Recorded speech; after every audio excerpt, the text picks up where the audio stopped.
some information by email, and then you can Google and find her website. I'll drop her website here in the chat. It's just a funny overlap of things, but first became acquainted with Mrs. Glass because my wife, doing educational philosophy, reading, thinking, listening, my wife is always just working at growing and to do a better job with homeschooling our kids. So she was coming across different people that were influencing her, and those people in many cases were influenced by Mrs. Glass. So my wife said to me, oh, she's the one that's the influencer for my influencers.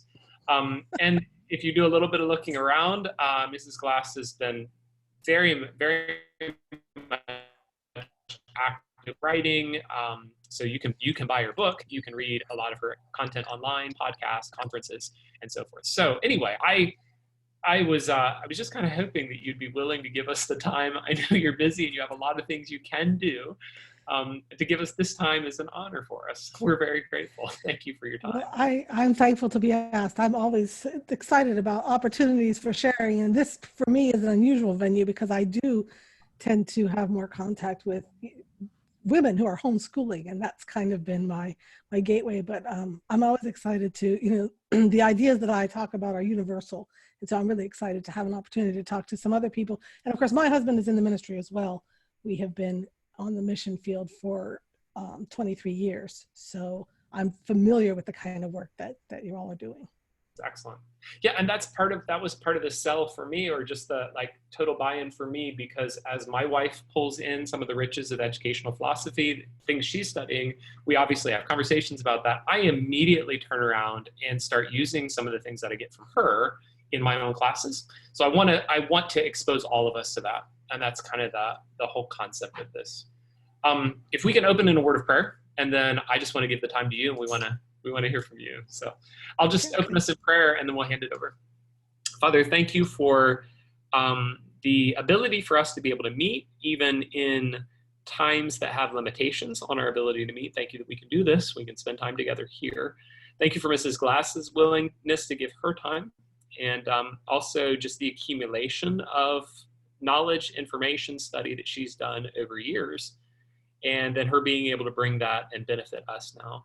I do pray very much that you would help us as we have the next period of time together, that you would just bless our time and help us to be able to take these ideas and immediately adapt them, use them, implement them in our own ministries and in educating people theologically, to take these truths and be able to connect them, not just as information that we give into people's heads, but as rich ideas that would even become part of their lives.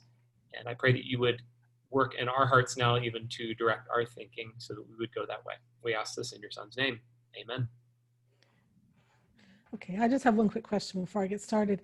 Do you take a break? Is there a time where you pause and take a short break, and when would that be?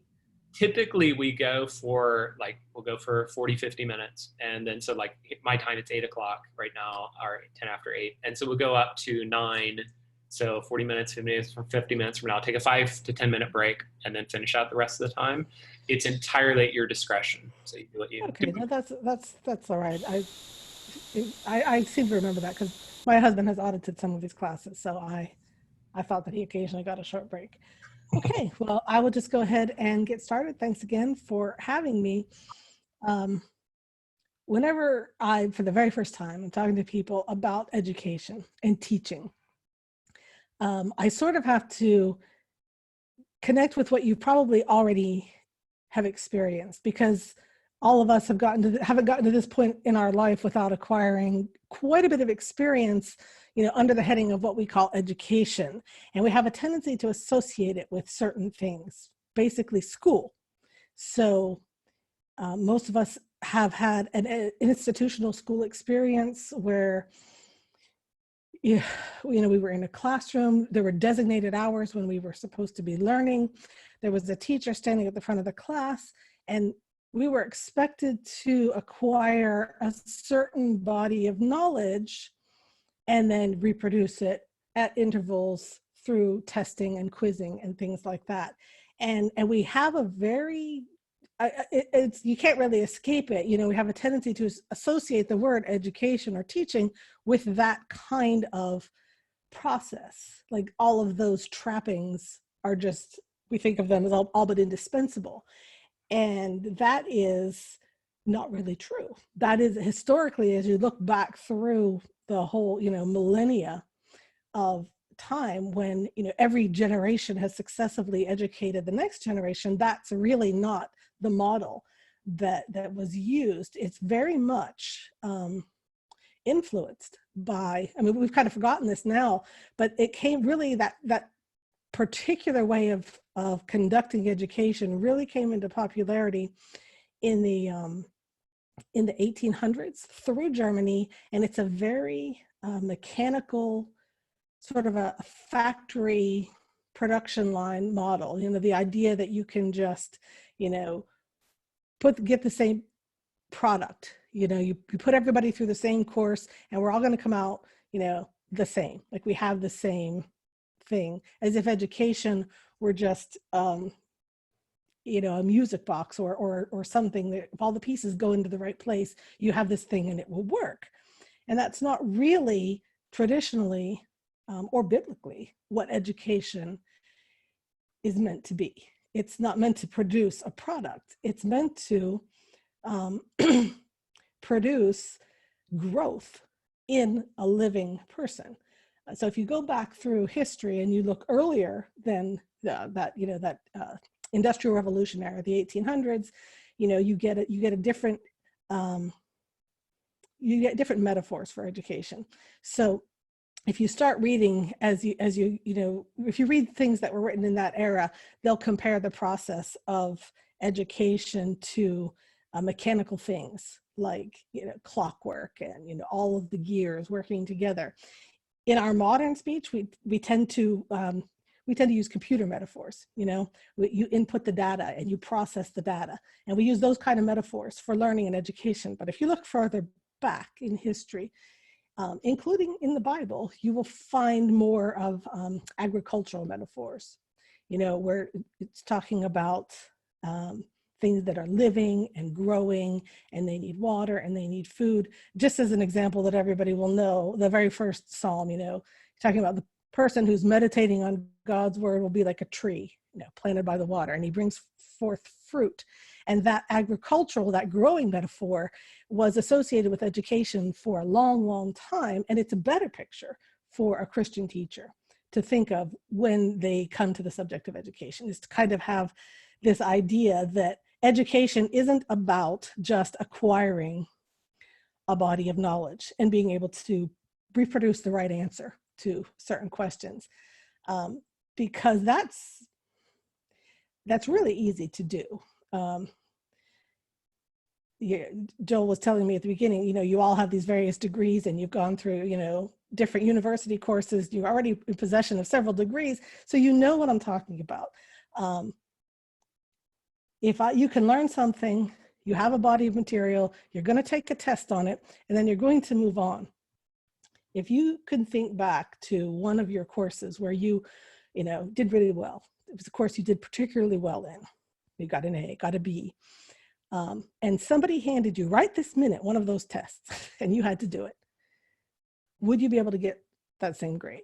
Could you reproduce all of that information today for that test and get that same grade? And I mean, I wouldn't, like, I couldn't do that.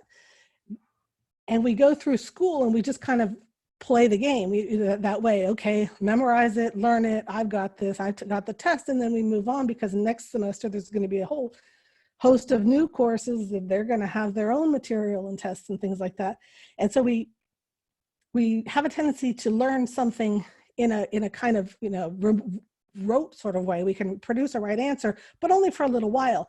And especially as Christian teachers, I mean, I tend to spend most of my time, as I said, talking to moms who are, you know, raising their kids and home educating their children. But I mean, as from the perspective of Christian teaching in a pastoral or church or even a Bible Institute context, you don't really just want to pass on a set of content. That's not really, particularly in Bible teaching and in pastoring, you don't really want the people who listen to you to just be able to give you back the right answer to a question without having their heart touched at all. You actually want what you're teaching them to produce some kind of change in them, to provoke some kind of a response in their heart, not just in their brain, not just as an intellectual exercise, but to actually touch their spirit, which is why all of those mechanical or computer metaphors are just so impersonal, and they don't really touch on what should be the heart of education. So there are no hard and fast set of rules, this is the way you must teach. This is the one right way to teach. That's just not what it looks like. But there are a few principles, and that if you are bearing those principles in mind, you're going to be able to bring your own, personal experience, your personality.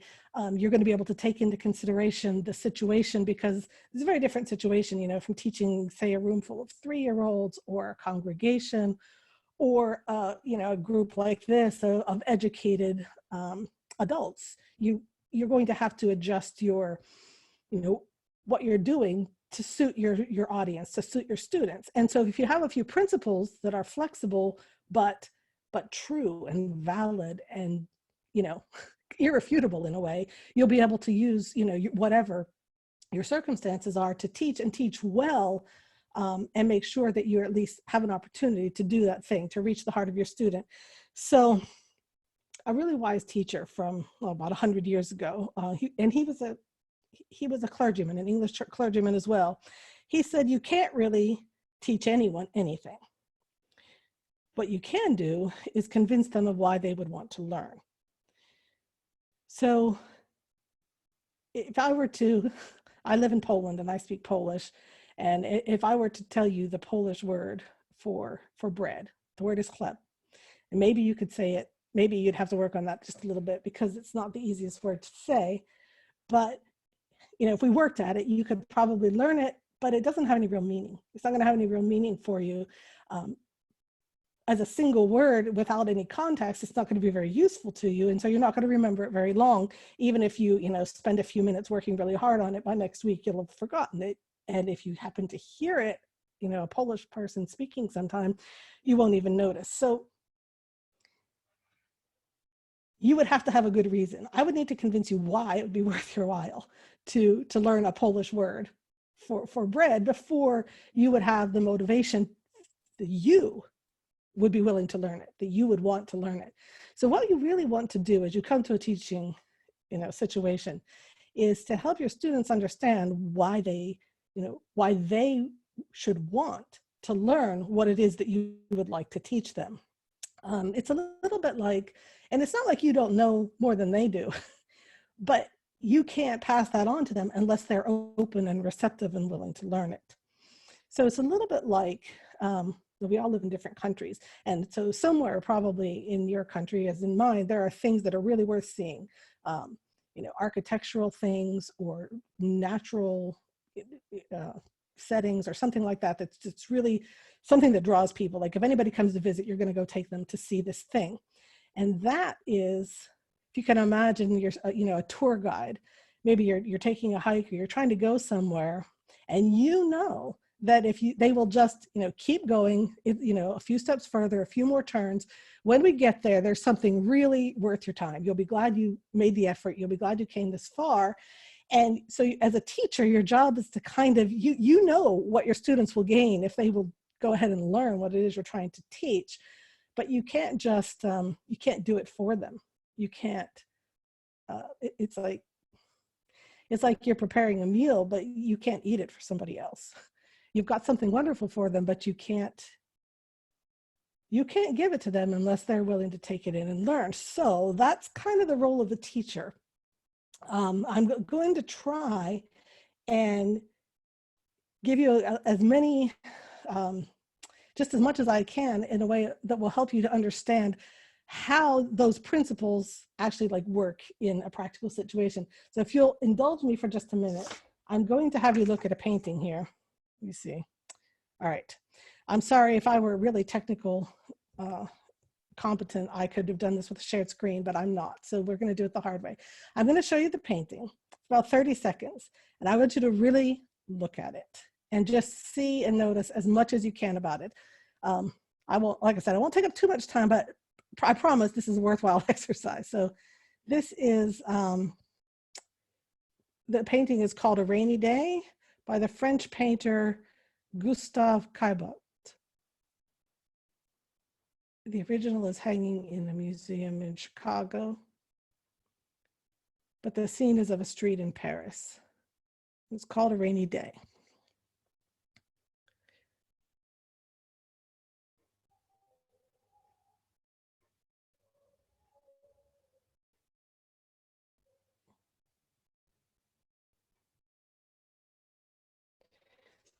Okay, now I had to stop talking and just concentrate on holding that picture still.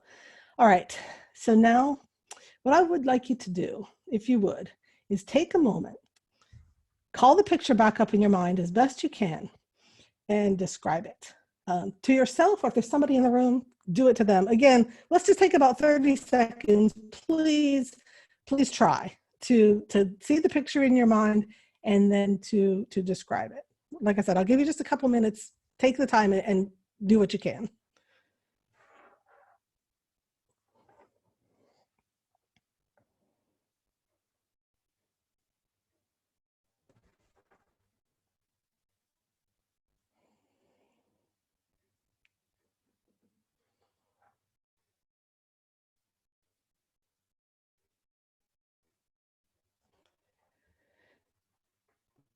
Okay, that's about 20 seconds, but it's probably enough. I hope that you were able to, recall something, and that you actually, I did use language, like in your mind, actually created sentences to describe the pictures that you saw.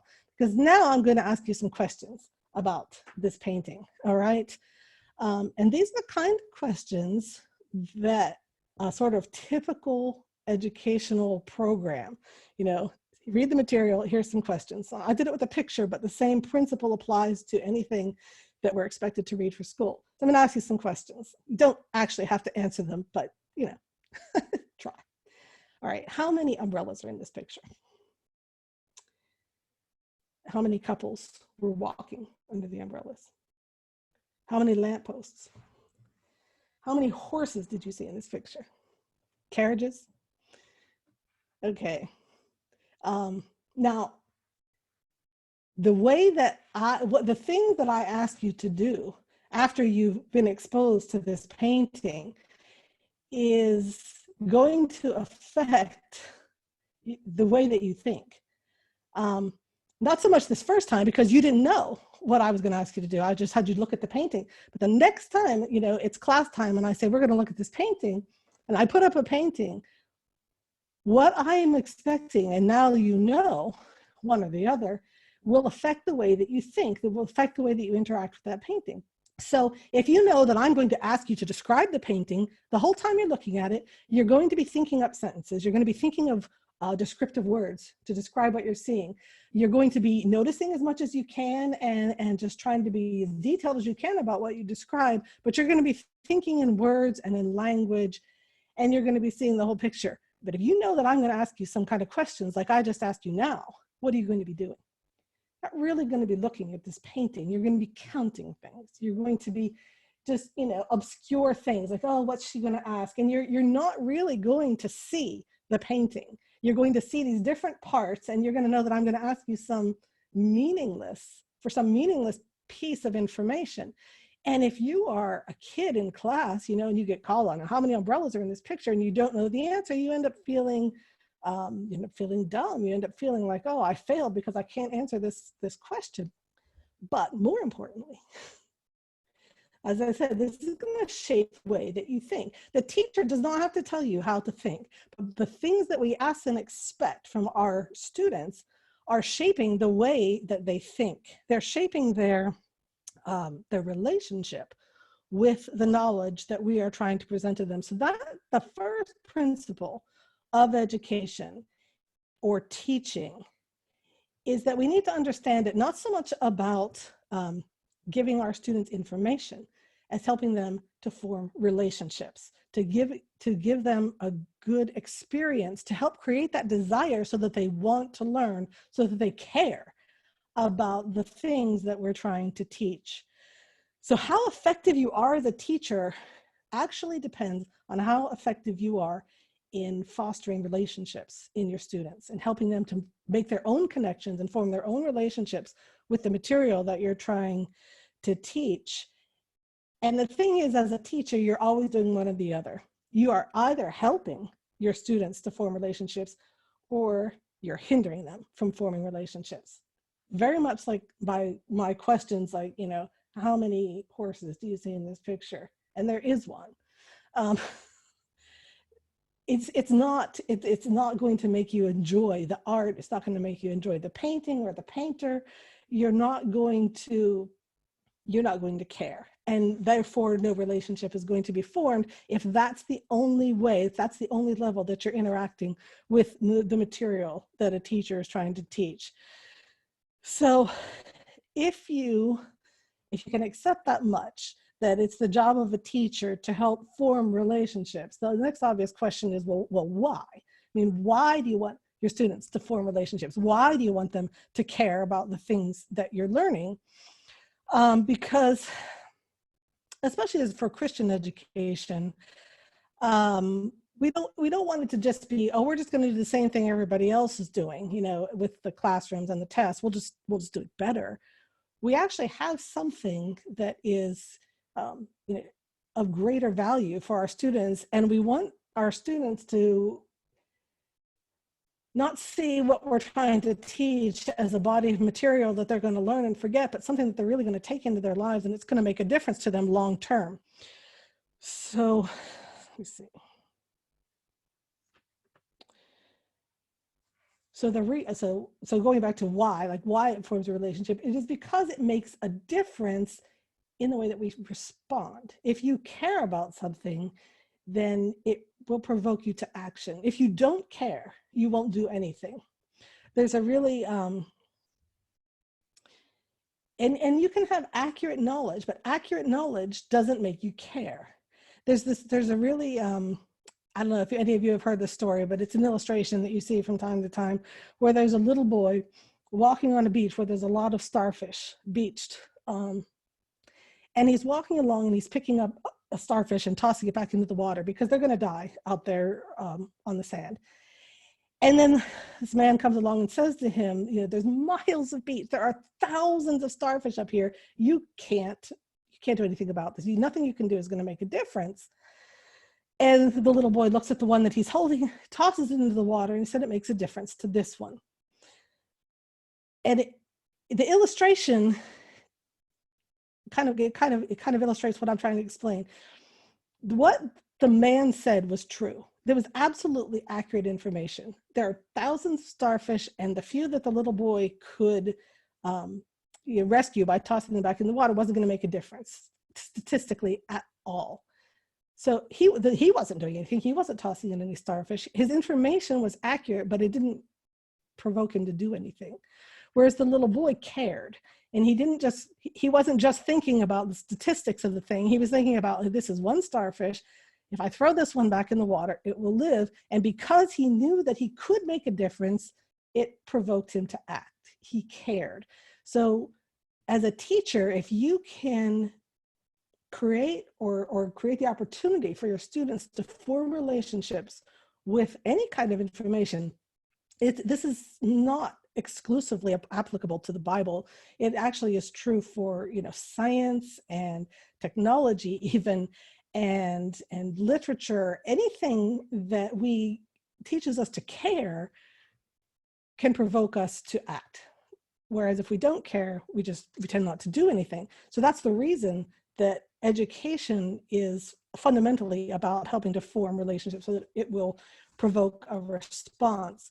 Another really good biblical example is, which kind of leads into my next thought, is the story of David and Bathsheba. So, I mean, we know the story. So David has committed adultery with Bathsheba. He's murdered her husband, and nobody knows about it.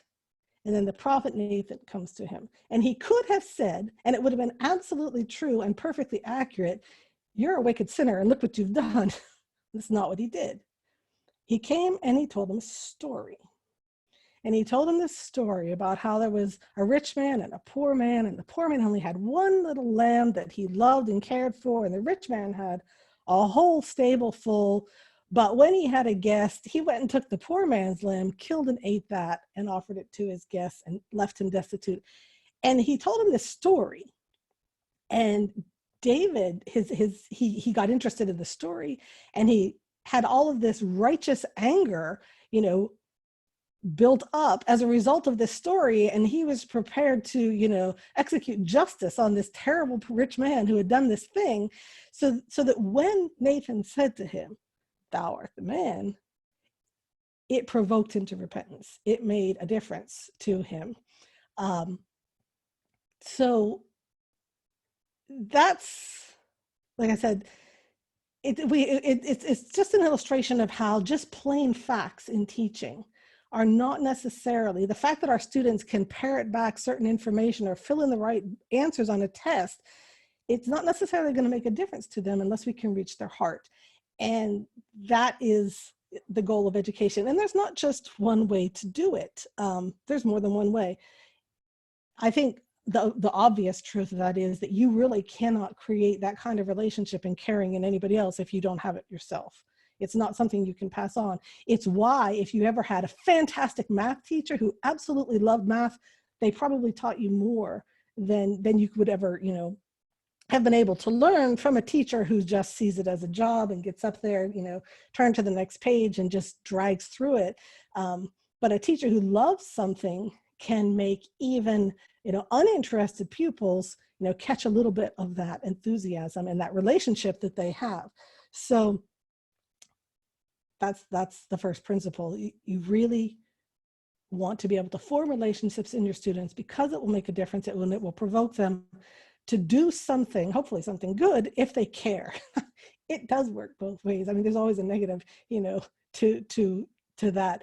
But obviously, we're not going to teach hopefully not going to be teaching our students things that will provoke them to, the wrong response. But the way that we teach, not just the Bible, but everything, shapes our heart, and it gives us a picture. This is why actually story is such a powerful way of teaching. Throughout history, stories were the ways that not just information, but culture and concepts and the way that people looked at the world were shaped by the stories that they told each other from one generation to another. So like the Greek culture was absolutely educated for centuries because of those Homeric epics about Odysseus and his travels and the different battles and temptations that he had. That just shaped their whole culture and their perception of the world and their view that they had of what people should be. And the same is true of the Hebrew people in the Old Testament. He didn't just give them a list of factual information. This is right and this is wrong. He gave them a whole history of stories that he recorded down. And the passage that we think about in Deuteronomy 6 so often, about tell these things to your children. I mean, Moses is talking about the whole history of the Pentateuch, the stories of Adam and Eve and the stories of Noah and the stories about how God brought his people out of Egypt. And here's the thing. This is actually, let's see. This is actually kind of brings me to the second principle that about as education, and I only have two to actually focus on because I feel like within these two you can you have a lot of room to work and be creative and to come up with your own ways of teaching while still adhering to these two principles that are going to be the most effective as you teach. And that is that we are as a people, the way that God made us, we just have a natural desire to know things. He put within us a desire to know the truth. We have this natural hunger. And if we are teaching and our students are very resistant to what we're teaching, it's probably because what we're giving them is very unappetizing. But we actually have, as students, a desire to learn and to know. We want to know things. You see it in your toddlers and your 2-year-olds. The very first thing that they start doing when they can talk is start asking you questions. Why this? What's that? And they just have that hunger to know. It's just built into them. That's the way God made us. And it doesn't have to go away. We lose it because people ask us questions like how many umbrellas were in the picture. And it just kind of dulls our appetite and makes us think that what we think of as education in school is something that we don't really want, but actually we have inborn in us that hunger to know. And if it's been lost, now this is something that tends to apply more to sometimes, like I said, homeschooling moms, and they've sent their kids to school, and the kids have been in school for a while and they really hate it, and they think they don't like school, they don't like learning.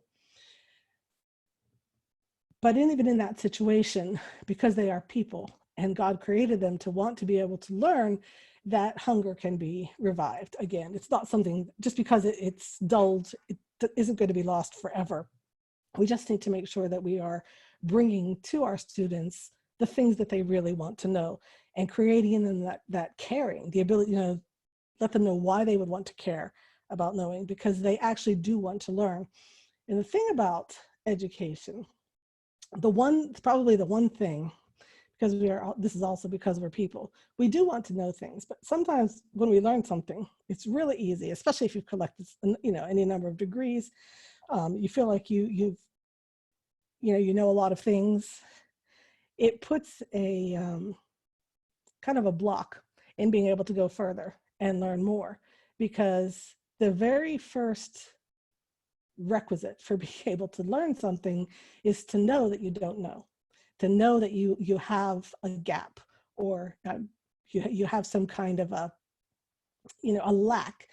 You won't feel that hunger if you don't feel that emptiness, that there's something you don't know. So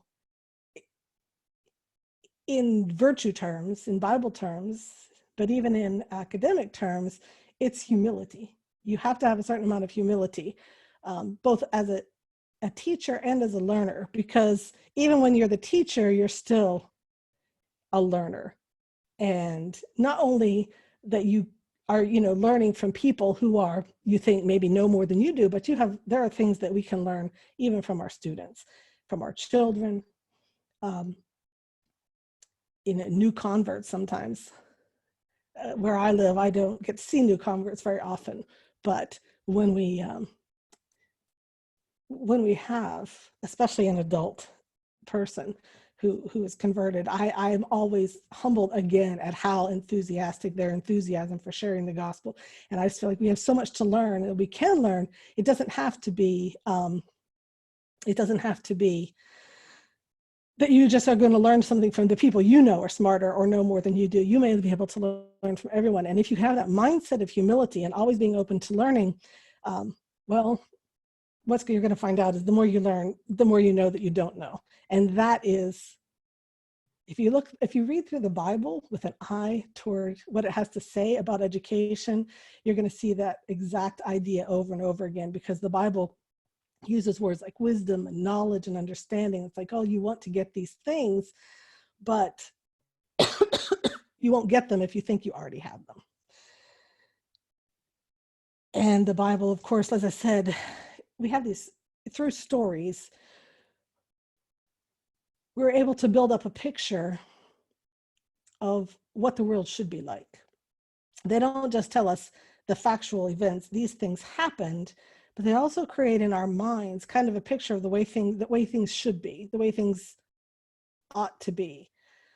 And if we are reading and learning with the idea of, I'll know more, I'll finish this degree, or in in the modern world, a lot of times we are learning things like in the scientific realm because we want to be able to use our knowledge to control something. So if you understand, how some chemicals work, you may be able to create a kind of medication or some kind of product that will, produce a result and be very valuable.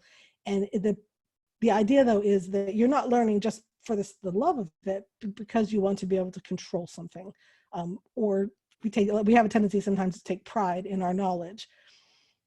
But if we are kind of thinking in a more holistic way, in a more biblical way, and remembering that our picture of education is about growth in the people who are learning, then we can understand and kind of get a better idea of how telling things through story and narrative, which is why I had you narrate. That's the picture, to just talk about it, because that idea of just taking a knowledge and then talking about it and discussing it is the most powerful way of dealing with knowledge that there is to have a conversation with yourself if you can't have it with with some other people. Because when we talk about things, we extract the meaning from them. We extract, like I said, the ideals, the way that things should be. The Bible is this one big story of fall and redemption, and we see it sort of repeated in a pattern over and over again. And the way that God chose to teach us is really a good pattern for, to teach the world, is really a good pattern for how we can bring that teaching into a classroom. Jesus taught in parables, and he used metaphors. And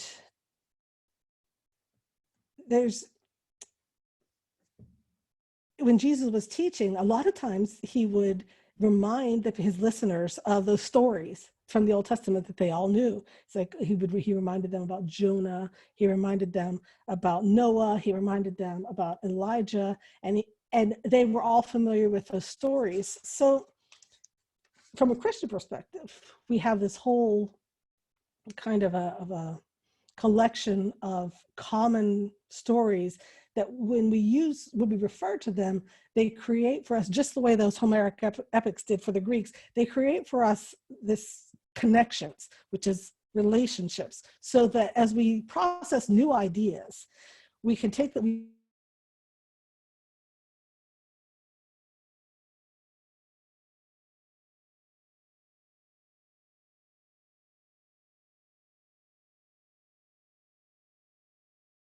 Should be the way the world operates, and that is just as important in education as any in any individual story that you're telling. They all matter, but they're kind of part of a larger narrative. And we tend to process, as time goes on, and we learn more and we learn more, we meet any new information or any new story, and we tend to process it through that, that body of that meta narrative that we already know. So it either fits or it doesn't. And we're constantly having to either expand our ideas of what we understand about the world, or, to reject something that doesn't fit with what we know absolutely is true, or just to, maybe discard something if we've been thinking something that was wrong. We have to be open to having our understanding refined and corrected. We can't assume we're always 100% right about everything. So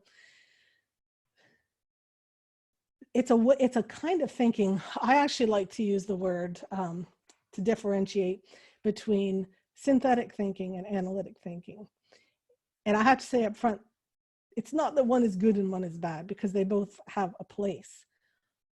But our modern conception of education is almost entirely in the analytic mode, which the word analysis is based on a Greek word that means to take things apart. And so we look at things and we just take it all down to a micro level, not too much different from my asking you about, boring details of the painting. And I'm asking you to focus on these small parts before you've really had a chance to appreciate or take in the thing as a whole.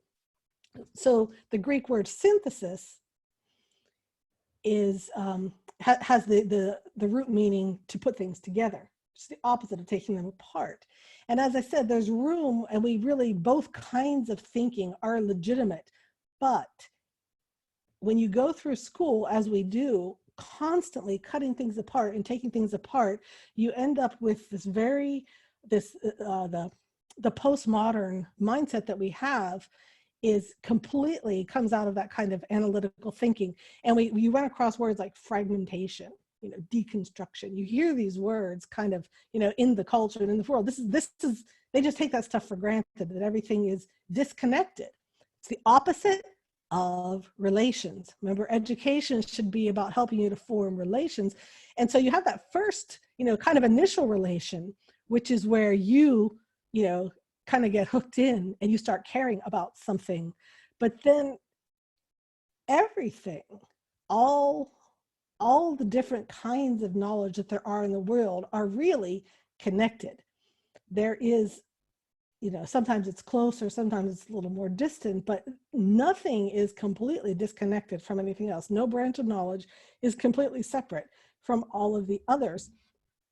And if you start to think about, that's your mode of thinking, where you're making connections as you learn, which is what, conversation and reading and referring, smaller details, trying to figure out how they fit into a bigger picture, kind of helps to build us.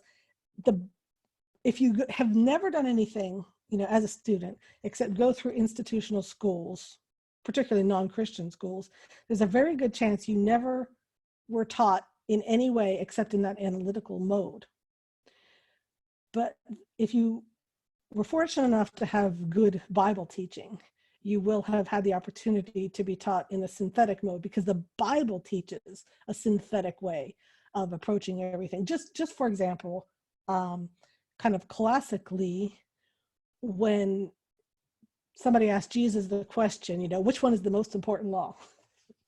Kind of like, how many umbrellas are in the picture? Which law is the most important one? He said, he took the whole of it. He said, you can summarize all the law and the prophets in this way, love God with all your heart, love your neighbor as yourself. And I mean, that's a synthesis. He's basically saying the whole entire Old Testament is connected, and this is its main message. There's just a couple things, which is why you're able to take something like the topic of education. And I will tell you that if you think of education as about being something that should be relational and building and developing and forming relationships, because the people that you're teaching are human beings who need to grow and who have a desire and a hunger to grow and learn, those two principles are really all you need to operate within. And you can then do from within that framework a lot of different things, the actual apparatus of how you run your classroom, or, how you organize your material is secondary to, am I helping my students to form relationships? And is the way that I'm teaching them going to help them to grow and learn as persons? So God is the same way. He doesn't always use the same technique with everybody. So in the Old Testament, you've got Moses, and he needed a lesson in obedience. So God gave him the 40 years in the wilderness course, and he went out there for 40 years while God prepared him to, do the job and lead the children out of Egypt. Jonah needed a course of obedience. He didn't want to do what God wanted him to do, and he got 3 days in the belly of the whale crash course.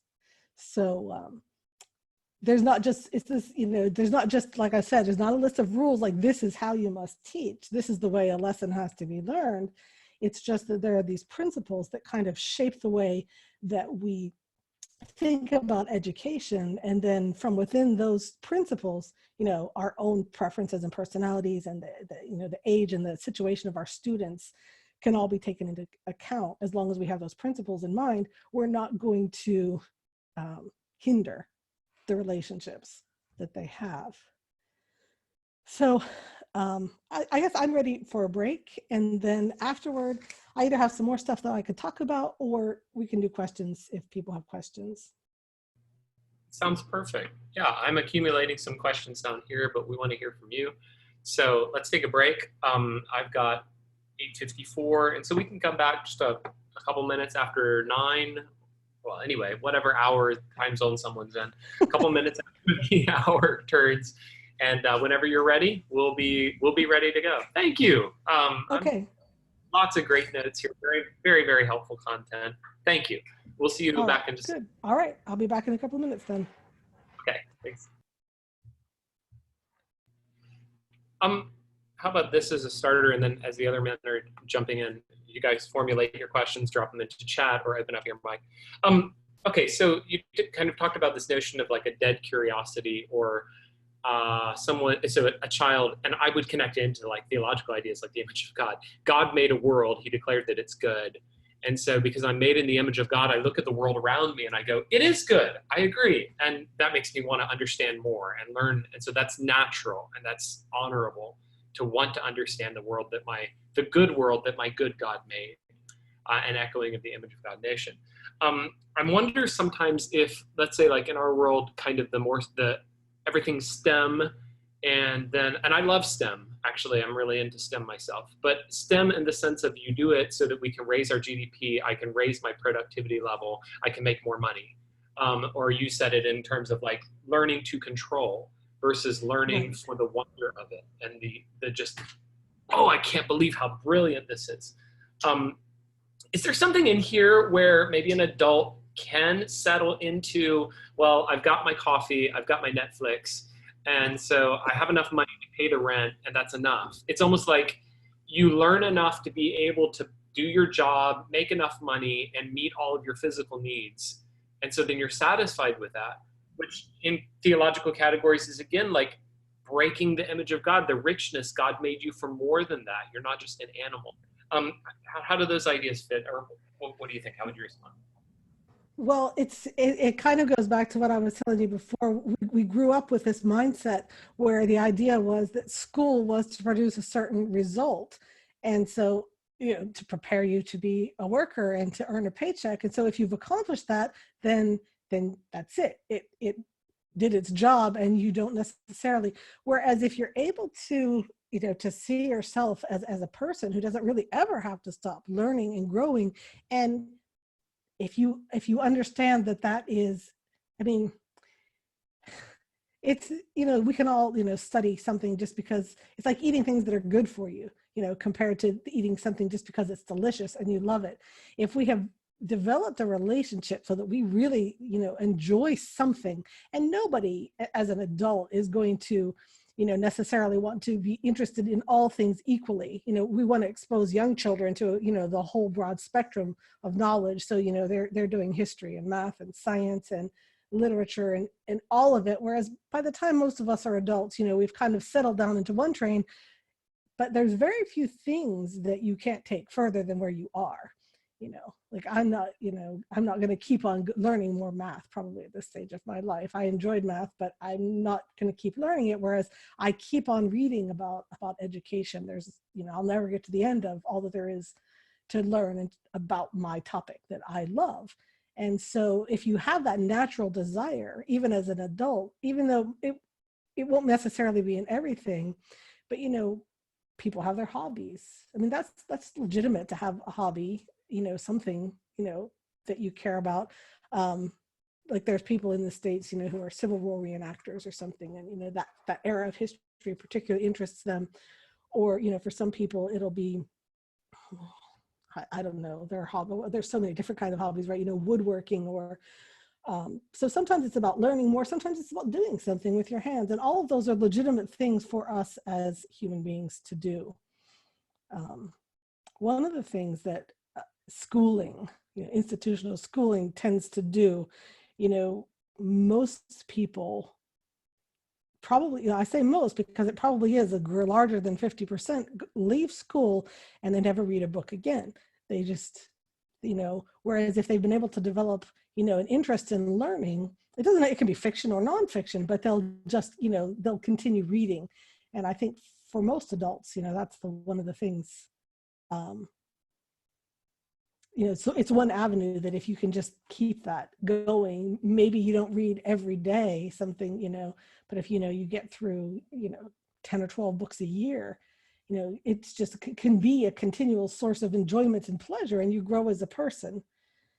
So yeah, it is easy to fall into, kind of a rut and thinking, well, I don't have to keep learning and growing, but you probably want to expand, remember that it doesn't always have to be in an academic way.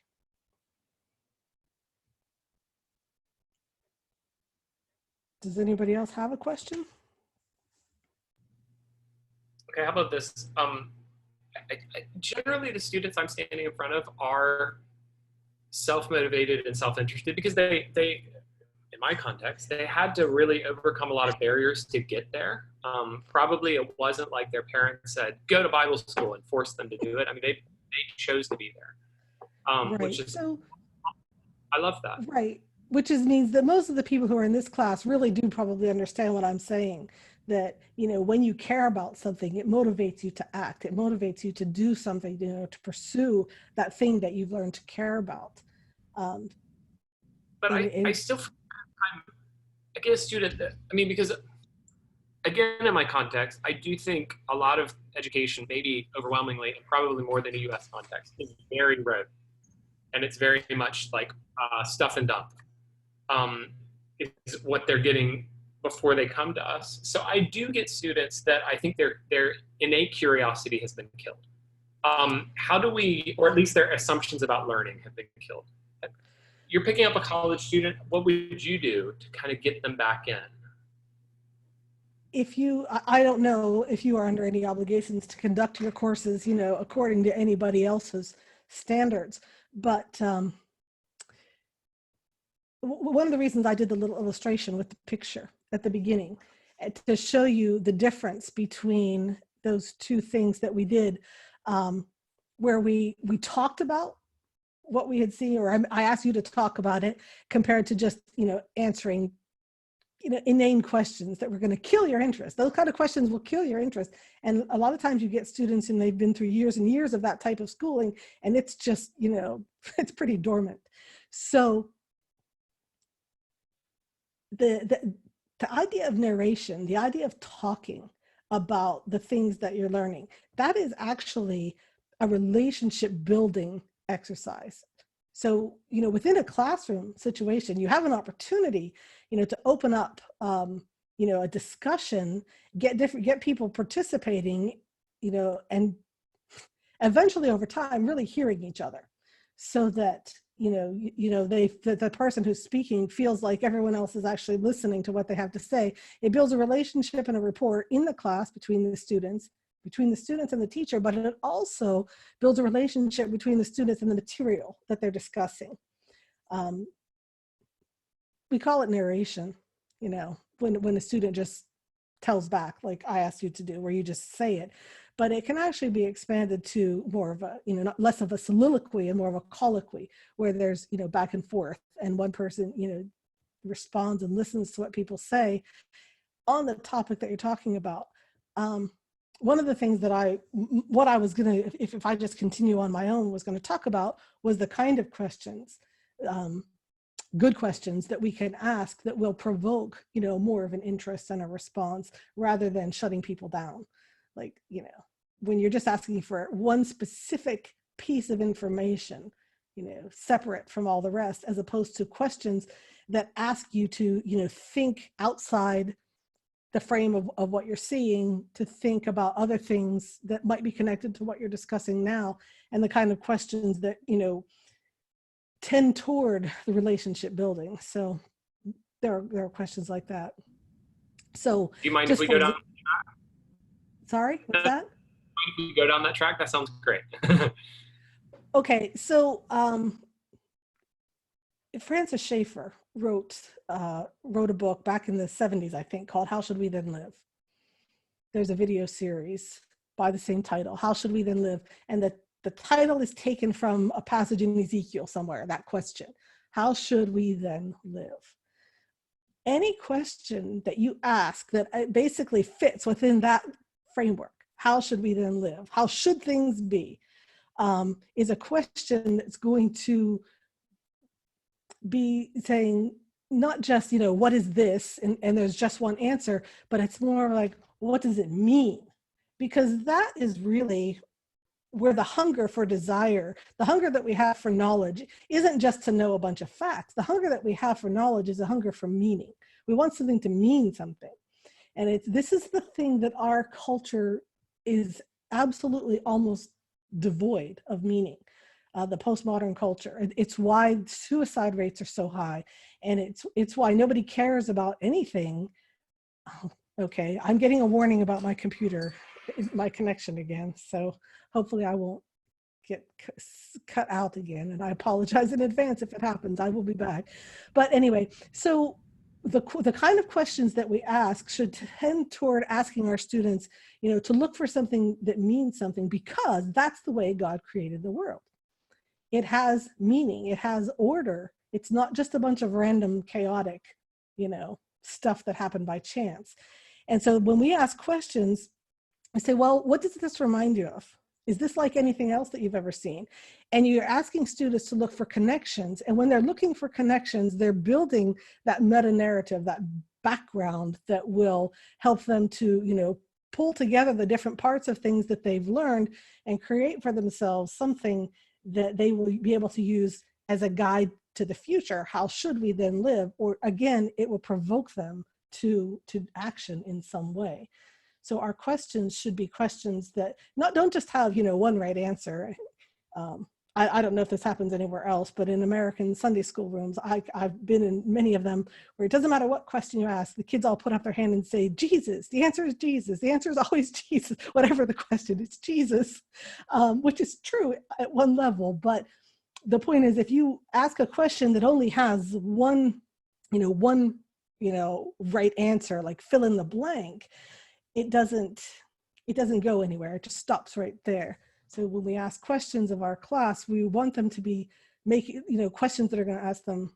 For example, in this, if I were going to ask you a question here about this picture that would make you think rather than ask you to pull out, just a piece of information, I might say something like, if you had been standing next to the artist the day that he painted that picture, what would you have heard? What would you have smelled? And all of a sudden, you're thinking beyond the frame. You're thinking more than just what's right in front of you. And it opens you up to being able to make some kind of connection. It's like, oh yeah, I've been in the city on a rainy day. I know what that's like. And so the question, when we ask questions, what does this remind you of? Have you ever read a story like this before? It just helps our students to, start thinking about things, and it provokes their interest, and you have an opportunity. There's no guarantees, but you have an opportunity at least of establishing that relationship, that caring that you hope your teaching will eventually lead to.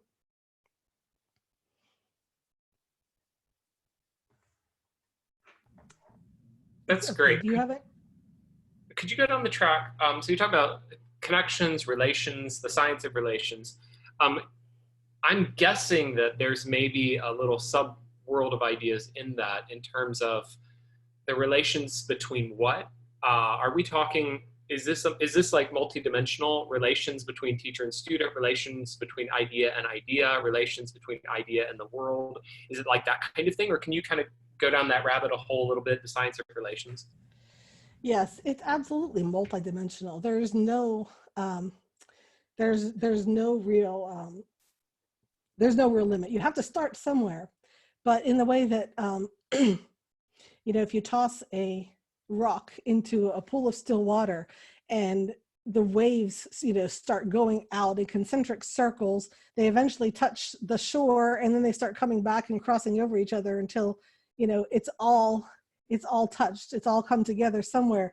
That's kind of where it is. When you jump into the idea of knowledge, you can jump in almost anywhere. The beginning point doesn't really matter. And if you just pursue things as one idea suggests another, the entire scope of knowledge will eventually open up for you. it doesn't matter whether, whether you start by studying a foreign language or you start by studying, a mathematical concept. There's just, here's something that I think pretty much all of you probably speak more than one language. So you can probably appreciate this.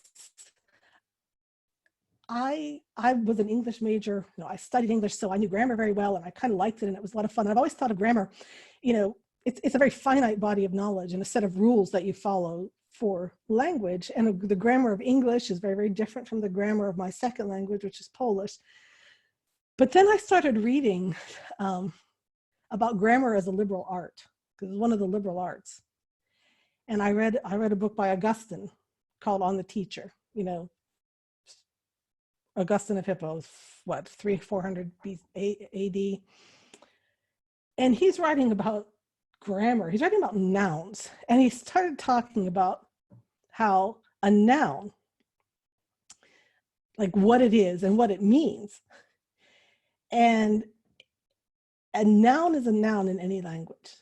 It doesn't, like the idea, we didn't just come up arbitrarily with this concept for the English language that this is a noun and this is, it's an idea that exists in all of language.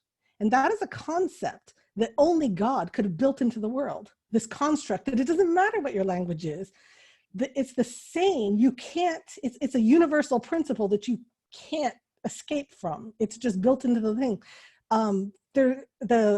I can't remember like what word to put to him, existential, nihilistic, but the philosopher Nietzsche said, we can't get rid of God, which he wanted to do. We can't get rid of God because we still believe in grammar. And I thought, well, that doesn't make any sense. But then I started thinking about it and I realized that it does, because grammar ultimately shows God in the universe. And that's how connected things are when you really get, you go down the rabbit hole all the way. I think it is that connected, that God is there. For a Christian, probably the most important thing that we could, if we could just grasp it, is that there's nothing you can study that doesn't fall underneath the umbrella of something that, knowledge that God has created, that God has built into the world and built into the universe. There is no such thing as sacred and secular. So when you're studying math, or you're studying science, or you're studying, natural history, or even, history itself, things that have happened, you aren't studying something that's apart from God. So it's probably one of, if you're, involved in Christian education, you're running a Christian school or something like that. It's, if you can convey that idea, if you can keep that barrier from growing up in your mind or in your students' minds, the idea that these things are, secular and these things are religious or sacred, you've probably done them a great service. And you see how ultimately it's relational. Like, this is the thing. The reason that everything is related to each other is because ultimately it's related back to God. That's why there's no full separation. So you have, the relationship when you're studying, when you're studying physics, you're studying laws that God built into the universe. And when you're studying even, literature, you're reading the work of a mind that is able to use the imagination and to create those kind of word pictures, because God built that kind of creativity into who we are as persons. So I don't know if I answered your question, but no, it's great. It's great. Excellent. So I'm reading you a couple of questions that one of the other attendees sent me here. Okay. What's the best way, group setting, like a classroom, a large church, or even interacting with people, what's the best way to start fostering, in the way you interact or the way that you teach, to start fostering that deep relationship and love for truth? I do an idea, like, what can we? First of all, you model it. If you have it yourself, If you have a deep love for truth and a deep relationship, that's going to come through in the way that you teach. And if you care about your students and you care about sharing, introducing them to that truth, that is a connection, and that is a relationship that they are going to feel and hopefully be able to respond to. If they know that you care, that they come to the truth as well. So that it's, the first thing is, yourself, to model it, to be an example of somebody who loves the truth, who is, is asking questions, and yourself, seeking and learning, and not just standing up there, I've got all the answers, but that you are yourself a lover and a seeker of truth, will go a long way toward helping to wake that same attitude in them. In a group situation, that's the ideal situation. It's a lot easier to foster relationships in a group setting. I mean, that's why Jesus had, a group of followers that he kept close to him. And it's why he spoke to larger groups sometimes. The size of your group is going to limit how relational you can be in that moment. But in a long-term relationship, you're going to have opportunities, hopefully, for some one-on-one contact as well. And I feel like when you say that, you talked about at the very beginning, like, we think education, we have structures that are already in our heads that are actually just the trappings of education. It makes me think that there's something in those trappings that is actually inherently running in a counterflow to some of what you're saying right here. Because, the Without teacher, a doubt. I'm a lecturer. What's that? Without a doubt. Yeah. I'm the teacher, I'm the lecturer, and I'm supposed to know all these things. And so the idea that I would ever say to my student, I don't know. Like, you're not supposed to do that. And so then what you've done here is created something in the structure that makes me as the teacher run counter-purpose to intellectual humility. As a result, then, I don't ever model for them intellectual humility. And so neither one of us can really, like, model out this kind of curiosity or recognizing that we don't know things in order to learn better. Right. Obviously we are not, Jesus is an exception in that way. He spoke with an authority that we can never have. So you're better off with somebody like Paul, who says, well, I was never a very, very great teacher. I'm just doing the best I can, telling you the truth as I understand it. Or,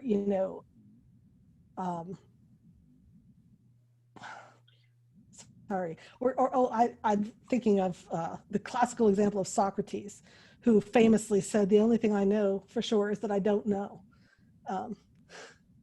He modeled that humility, and he was continually asking those kind of questions.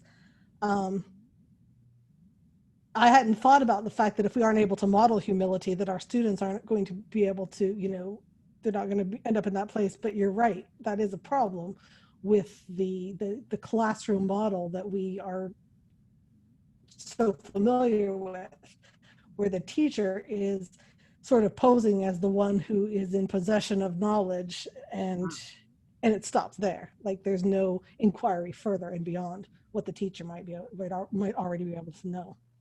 This probably is going to take us further afield, or way further afield, but it's like, actually, I want to say even Jesus models for us, because Jesus learned. So obviously there's a limitation here, of course. He is all-knowing, and yet he did model for us the process of learning, which is really just mind-blowing, extraordinary. But you are absolutely right. You are absolutely right. Jesus did model learning. And the famous, or the verse there in Luke where it says he grew in wisdom and stature and in favor with God and man, which is a social, relational kind of growth. But again, the word is grow. And that's the picture. If we can keep that picture of education in our minds, that it's about, we're fostering relationships because our students need to grow intellectually and spiritually, and relationally, if that's a word, then hopefully the methods and, the way that we interact with them and the way that we ask them to interact with the material that we're teaching will foster rather than hinder those relationships. Can you go, again, I'm pulling this from a question that somebody just sent me. Can you go further down the direction talking a little bit about, okay, so like school would traditionally go for knowledge, and instead the concept of we're going for wisdom, like a sapiential kind of pursuit, or we're trying to see virtue developed in a person's life versus just they have this information in their heads. Right. Well, I would say don't equate knowledge with information. Because knowledge actually inherently includes a little bit of relationship. For example, I live in the city of Krakow. Now, do you know where it is? Do you know where Krakow is? It's in Poland. You probably know that. But if I asked you to, so you have some information about Krakow, you know that it's a city in Poland. But if I asked you how to get to the train station, you wouldn't be able to give me directions. Or, you know, so it's the difference between, okay, knowing and knowing about. When you have just information, it's like, oh, okay, here's another one. There's a very famous actor. Probably everybody, even people who don't live in the US, have heard of Tom Hanks. All right. So we know who Tom Hanks is. You might know something, you know some things about him. You know he's an actor, you know what he does for a living. You might know something about his politics because he's fairly outspoken about that. So you know some things about Tom Hanks, but you could not call him up and invite him to dinner. Okay. So you know about Tom Hanks, something, but you don't actually know him. And so you compare that instead to somebody that goes to your church or your brother or somebody that you are personally acquainted with that you could call and invite to dinner. Now that's the difference between knowing about and just having some information and actually having knowledge, because there's what I'm trying to get at is there's still a relational element to knowledge. There's still a caring and a connection there. So yes, that is where we actually have to start with our students, you know, in a classroom situation, is that we want to introduce them to some knowledge that they don't have yet, whether it be, you know, some mathematical knowledge or something connected with science and the natural world, or something, you know, some stories about history or a piece of literature they haven't read yet. You know, we do have something, but what we want them to do when we're finished with what we're doing is not just be able to fill in the blanks on a test. We want them to actually have made the acquaintance of that thing and have a little bit of a relationship with it. And even if it's just the tiniest bit, to care about something that they've learned. And that's knowledge that they'll be able to take away and start, you know, making connections, connecting that bit to the next thing that they learn, as opposed to just coming up with the right answer on a test and then never thinking about it again. So that's okay. I mean, that's where you are with children. You want to introduce them to knowledge, and wisdom is just going to come gradually later as they continue to make connections. My personal educational mentor, Charlotte Mason, actually said, she says, education is the science of relations. She also said wisdom is the science of relations. Like, it's the same thing. The wisdom is about understanding the relationships between the things that you know and the way that things should be, you know, the principles that are operating behind them. Okay, I'm pulling another question here. You've already, I'm expecting, I'm expecting that you're gonna want to resist just giving me like a laundry list of educational apparatus. Like, here is the way that it ought to be done and so forth. And that's great. At the same time, just to kind of put a little bit of something objective to it, I mean, can you give us a couple of examples of, let's say, like seminary classroom or college level classroom teaching Bible, or whatever topic, but that kind of setting, what this would look like in a dead kind of way, and what this would look like in a way that's going to start pulling people in and building these kinds of connections, helping them think better.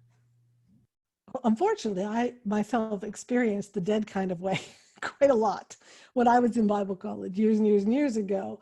I can remember being in a class. It was Acts. I mean, Acts. What could be more living than Acts? And the teacher literally gave us his outline. Like we were just writing down. He would be, capital letter A, and then he would tell us what to say, what to write, and we would just write it. And he might have, added a little something to it, but he was just giving us this outline. And so I couldn't even keep it straight from one class to the next. I never had an outline. Like I never had the whole outline.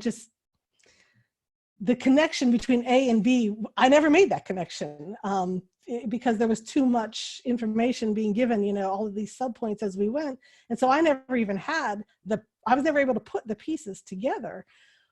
Whereas, in a classroom situation, you could go into the book of Acts, you could have your class read, whatever the next chapter is before they show up for class, and then just be prepared to talk about it and to make connections between what was happening in the church then and what's happening in the church that you go to, and have you seen anything similar to this? And maybe pulling in, because it's Acts, pulling in from, as you get later in the book, the letters that Paul wrote to the different churches that are, being created and formed within the context of Acts. And so you could finish the class, with having the students think that, oh, Acts is a really interesting book of the Bible. Maybe they won't remember everything that was said. Of course, they're not going to remember everything that was said and everything that happened. But whatever they did remember is probably what they need. And they have something that they can carry forward and continue to build and grow and make connections. Whereas my outline that teacher gave me, it was never anything but a bunch of fragmented sentences to me.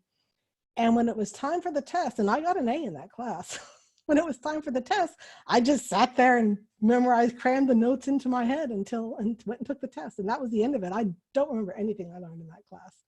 Here's the funny thing though, the one thing I do remember from that class, because the teacher said this repeatedly, so it's stuck in my mind. He said, Acts is a narrative, not a norm. That's what he said. He was trying to say that, what he meant was, Acts isn't like a model of exactly how things should be. It's the story of what happened at the time. But he didn't teach it as a narrative. It was a narrative, but he didn't teach it that way. He taught it as a bunch of little individual sentences, pieces of an outline that meant nothing, in a connected way to one of the me. best comments say, this is the product of failure to think synthetically in the teacher himself. Which is exactly.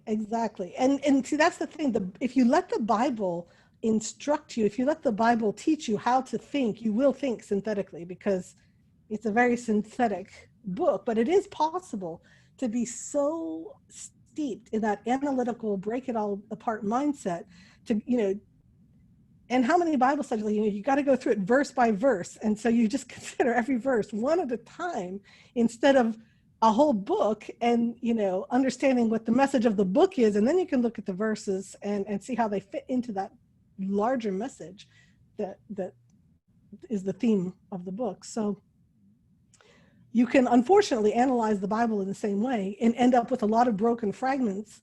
And that's why people say things like, well, the Bible disagrees with itself and it contradicts itself. Well, not only if you're looking at tiny little pieces. Not if you see the whole thing as one big picture and you understand it as a whole. So synthetic thinking is very much a big picture thinking. So like when you're talking about, you're talking about this kind of notion that like curiosity, just curiosity and trying to understand the richness of God's world is innate. That should be like, we should assume that as the starting point. And yet people somewhere in here, they deaden their thinking in this. I want to put this into categories like image of God broken by the fall. And so, God has created in me a love for his good creation. And yet the fall has created in me this like urge to simply control and not wonder at the richness of what he made. If I put it into those kinds of categories, I end up coming out saying a lot of the things that I see that are broken about the educational process in 2020, those could be the product of like a historical process that has accumulated just a lot of dead ideas stacked on top of dead ideas and so forth. Is it something further back though? And I don't want to be too I don't want to be too cynical about human nature, but just to say that humans have always managed to turn learning and education into some kind of dead process. Some of the humans learned how to actually keep on thinking and keep on growing, but probably the majority of them did. Just kind of like, okay, I learned so that I can accomplish my ends, so that I can go on about my day.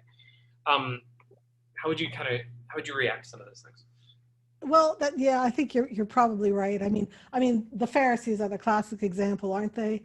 I mean, God gave them this simple, you know, law, these 10 commandments, which Jesus further synthesized into just two. You know, that was the 10 was kind of a, you know, broken down from what he synthesized as two. And the Pharisees said, well, we need to explain this. We're going to give you 1,000, you know, explicit pieces. So yeah, that's very much human nature to want to, you know, to think, and this is the thing about analysis and analytical thinking. It actually has a place. I mean, there's a lot of things that we would not have and not understand if we didn't do that. You know, the entire process, everything that we know about chemistry, for example, you would never understand that if you didn't break things down, you know, from their compounds into their simple elements, so that we can understand what elements are, you know, how this thing has these characteristics when it's all by itself. That's natural too. The you know, the desire to break things down and understand them. But it's important to make sure that you have the big picture first, because of the caring, because of the relationship. It's very difficult to care about unconnected things. You know, to form a relationship with things that are all scattered and broken apart. We tend to form relationships with whole things, and not just one. You know, not just. In one of my books, I used an illustration of an apple. So if you suppose you've never tasted an apple, and you've never seen one before, and somebody gives you an apple and you take a bite out of it, and that's your first exposure to an apple. So you know, you see what it looks like, how big it is, you take a bite, you hear the taste, you know, you taste it and you think, oh, that reminds me of some other thing that I've eaten and I understand this, and now you've had a relationship, you formed a relationship with an apple for the first time. But if the first time you ever saw an apple, it had already been deconstructed into a fiber pill and a little bit of juice and water and sugar, and somebody gave you those pieces, and that's what you had, number one, you wouldn't like it. Like you wouldn't give you an appetite for more. Like, you know, you wouldn't take a bite of this stuff and be like, oh, I'd like that another one. But even more, you wouldn't even really know what an apple was if you didn't meet it whole, if you didn't get the big picture and understand what it was in the first place. Once you have that relationship, you can go ahead and break things apart and separate them and look them down, because you won't forget, you know, the big picture and the relationships that are there. So analysis is not inherently bad. It's not synthesis is good, analysis is bad. It just, there needs to be a hierarchy, and when you you know, we do school, this is what we do school in the analytical mode. You do exactly what I'm saying with the apple thing. You get everything broken down into, you know, indigestible bits, and you don't have a chance even to form a relationship and develop a taste or a care and a desire for more. And that's why that curiosity goes so quickly. It's great. A piece from like what happens, and I'm also pulling this from another question somebody sent me. So a piece that comes up from, you know, like in the process of teaching, I'll give an idea or I have my notes. I personally really stray away from the, like, I have my notes with the blanks, because inevitably what does the student do? All they care about is, did they get the blanks? And so at the end of the class, if they have blanks filled in, they felt like they learned today. But I catch it in other places too. I give them my notes or whatever, and then whatever I'm saying, they're like frantically trying to write it down. And it's sort of the assumption, I got it on a piece of paper, therefore I learned today. Sometimes I want them just come up, look at me, okay, think with me. At the same time, here's just the tension. I sat here while you're giving me these ideas, and I'm just writing things down furiously. So yeah, I don't know. Maybe the same activity can be very different. Like maybe one person could be writing down because they're engaging with ideas. Another person is mechanically writing down and they're not. I don't know, but any thoughts there as far as what I'm seeing a student do? Well, with adult students, I think that their note-taking or lack of note-taking is, they probably know better than we do. Like, I had teachers when I was in school that I would take lots of notes, and other teachers where I learned very quickly I didn't need those notes because nothing he said was going to be on the test anyway. And again, I was sitting there only concerned with taking the test and passing the test. So I feel like, when you're talking about adult students, you just kind of have to let them do what they feel is best for them. It is scientifically, like, they've done research that shows that handwriting notes, as opposed to typing them, if students who handwrite notes do remember better what they've read. So there is a connection. There is a connection for people with writing ideas down, as they come. I think that is one potentially relationship, building process, at least for some people, that it does work that way. I don't see a problem with it. Although, like you said, maybe in a classroom situation, you want to use that time for something else, in which case you just like put the pens away and we're going to, have a discussion. But if the students are accustomed to thinking or asking, I mean, it's the classic question, right? Will this be on the test? So you have to reassure them that, it's not like you're going to have to remember these details for a test. Right. I think I only have 3 more questions, but no promises. No, anyway, I'll move fast here. Okay, assessment is still going to happen because we can't completely kick the existing model to the curb. So assessment's done well. And again, I don't want to just ask you, give me an apparatus, then I'll stick that apparatus in and I don't have to actually think through it. But still, just to give us an idea of what good assessment would look like, or how you might construct assessment. Okay. Assessment, I know that is a big topic in educational circles, and it is legitimate because we do have to, especially, we're in countries where students are going to have to take certain, exams. It's a big thing here in Europe. Like, students have to take exams constantly. And the educational system, unfortunately, as a general thing, has degenerated to those exams that's the only thing that matters. Like, learning in and of itself is less important than taking these exams. Like, that's all that really matters. But I mean, if you can set that aside and you think, okay, genuinely, how do I want to assess what my student knows? Construct your test so that it will discover what your student knows rather than what they don't know.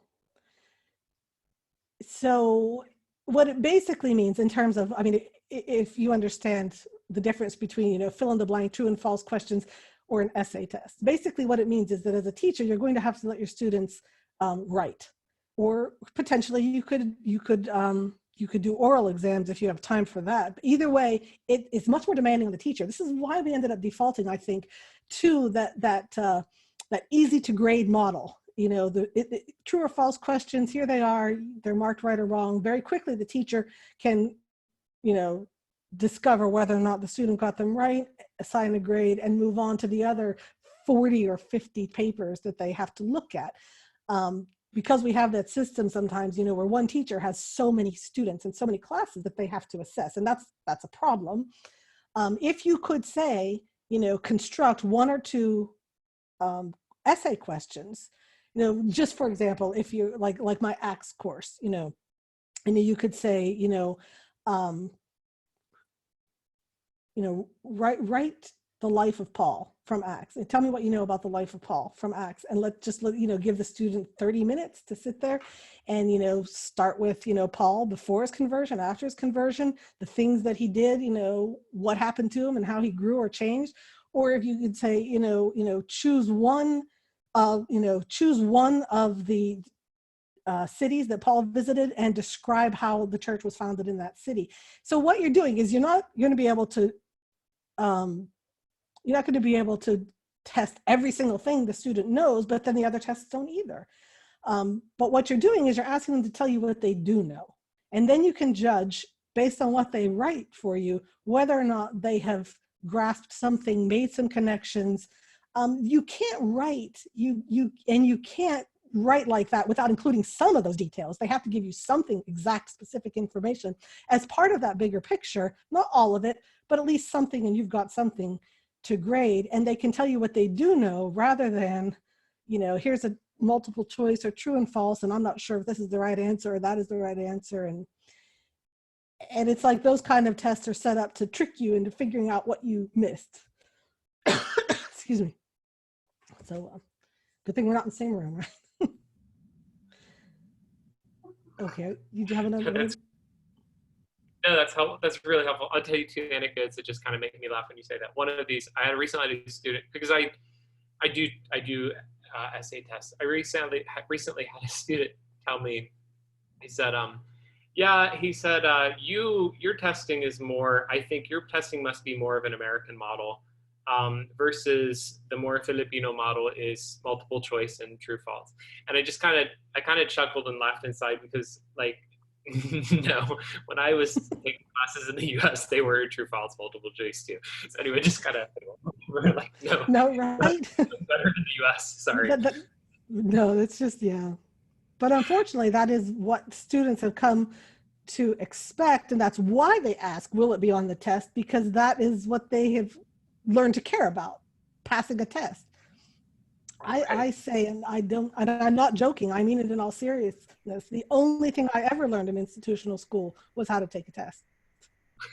The other humorous anecdote with this, or it's painful, I guess, is, so I have the tests are completely essay. I have students that have so exercised their skill of just memorizing content, kind of, again, the stuff and dump model, they will actually memorize massive excerpts out of my notes, which are like in book form. They'll memorize whole paragraphs or like a page, and they will write down word for word on these essay questions, entire paragraphs lifted right out of my, it's extraordinary. I'm amazed at their ability. Okay, that's painful. Painful. Okay, last question I had here. Can you give us further reading? I'm going to go ahead. I just asked the question, but I'm going to answer it. So I'm holding up here. These are several books that are just in my house. I already put links in the chat, so you can pick those up. You can also pick up content for free on Mrs. Glass's blog, but then I also did an Amazon link, and she's got multiple books out. There's a new one. There's my newest one. We're looking forward to picking that up as soon as we can get it here. Yeah. So a lot of content we can pursue that way. Can you point us in other directions along with these, or just how can we keep on learning? Okay, well, I absolutely would encourage you to go ahead and read the rest of The Bible and the Task of Teaching, which is free online in the link that you already have, because that book, it's going to address a lot of the things that we talked today about story and metaphor and the way that the Bible works with, you can bring it, different aspects of biblical teaching into all your different content without just artificially tacking in Bible verses, that there's a Christian way of dealing with any subject at all. So I would encourage you to read that. I'm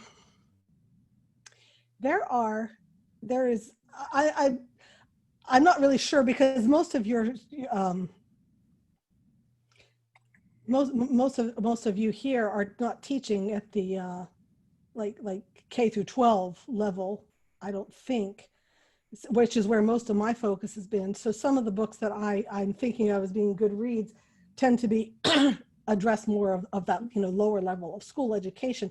But there is a really good book by Kevin Clark and Ravi Jain called The Liberal Arts Tradition that is very good. They're definitely exploring. They use the model of classical education, but they're actually exploring some of the ideas that we talked about today. The fact that there are universal principles that that drive education. This is a model that that it's worth trying to recover for in the 21st century, because it addresses the human the human side of education rather than treating people like machines or computers.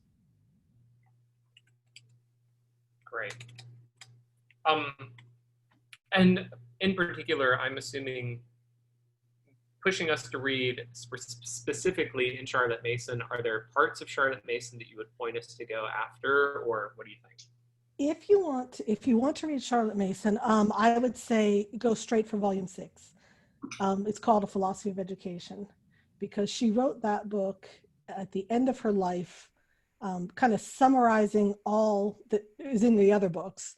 And it's also it's her most mature, experience. She was almost 80 years old when she wrote that one. So it's all that wisdom and experience distilled into the one volume. So I would go straight for volume 6.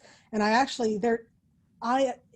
abridged that book slightly, because it's just not anything that you would want to read. I didn't take out anything you'd want to read, but it's it's written in Victorian era English, and it includes a lot of references to political and cultural situation. It was post World War I, and references to things like that are they're not really helpful to understanding. She uses them to illustrate her point, but they don't, because nobody's familiar with them, or she refers to books that nobody's ever read, that sort of thing. So it's abridged as Mind to Mind, and that's a shorter version to read. Great.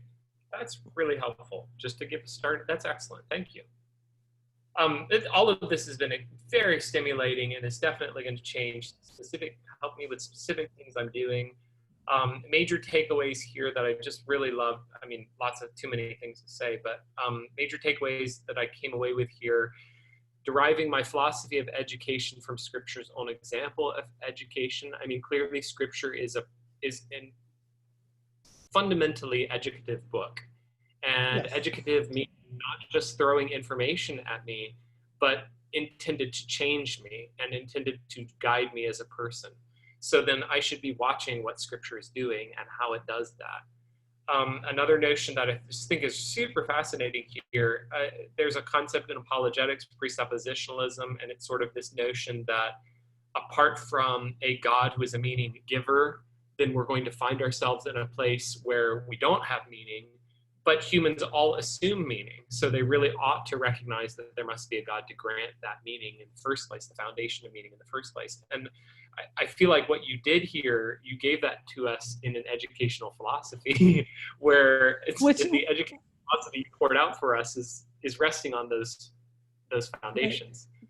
Because all these things are that connected, ultimately. Like I said, there's no way to completely separate education from all of those greater aspects of theology and philosophy.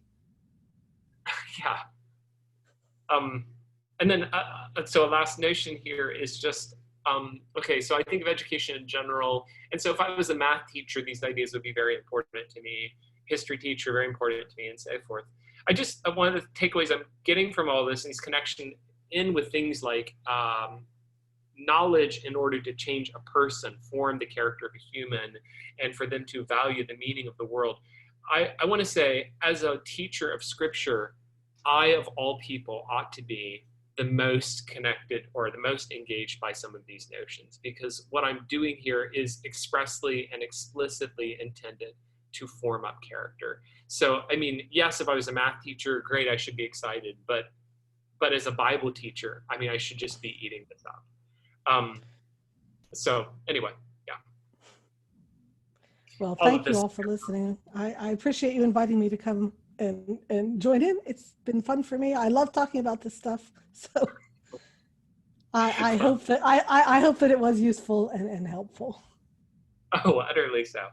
Thank you. Thank you very much. We will continue to look forward to exploring some of this information and going further with it. Thank you again for your time. Hope you have a great. Thank you. Thanks for having me. I appreciate it. Thank you.